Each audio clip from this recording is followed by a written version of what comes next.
We turn to 5 on your health tonight and the growing divide over vaccines. It's in the news every night. We talk about it every night. So far, at least 5 states in the union, including Massachusetts, have split from the CDC. Governor Healey telling reporters that she doesn't trust federal health officials anymore. And now nearly 24 medical societies are publicly asking the nation's health secretary to resign.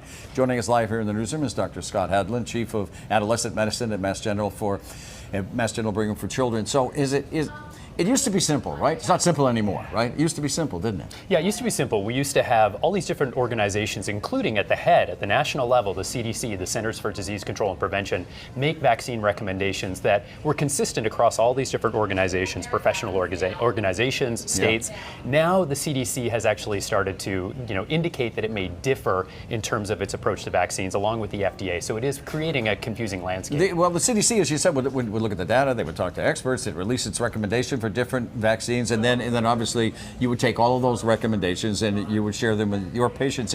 Is that changing? Well, yes and no. Evolving, maybe? I think there's going to be a little bit of confusion for the time being because it's unclear about the messaging that's coming from the federal government. And what we're relying on right now are the professional organizations like my own, the American Academy of Pediatrics, which really oversees more than 65,000 pediatricians across the country. And there's clear consensus about the vaccines that they recommend. So we're following those guidelines. All right, we asked you to send us some questions, and so let's share some of our viewers. Here they are. Here are the questions. The first one is from Joel.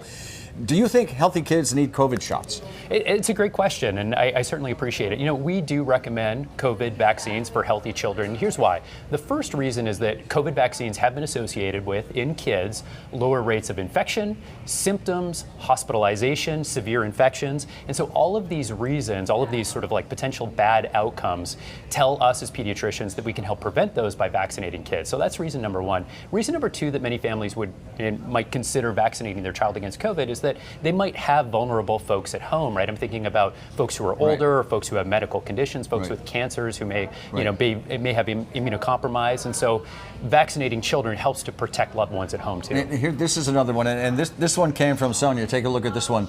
She asks, is the COVID shot really new, or is it the same one as last year? Great question. So the COVID shot has kind of gone the way of the annual flu shot, where each year it gets updated to reflect the most recent variants that are circulating in the community. So if you get this year's seasonal COVID shot, you should be better protected against the strains that are more recently infecting people. Let's go to the next one, and this is from JP. Wants to know, my mom lives in Florida. Should she worry about kids not getting vaccinated? I think the answer to that is yes. And so, when you think about measles, for example, there have been a number of measles outbreaks in the United States.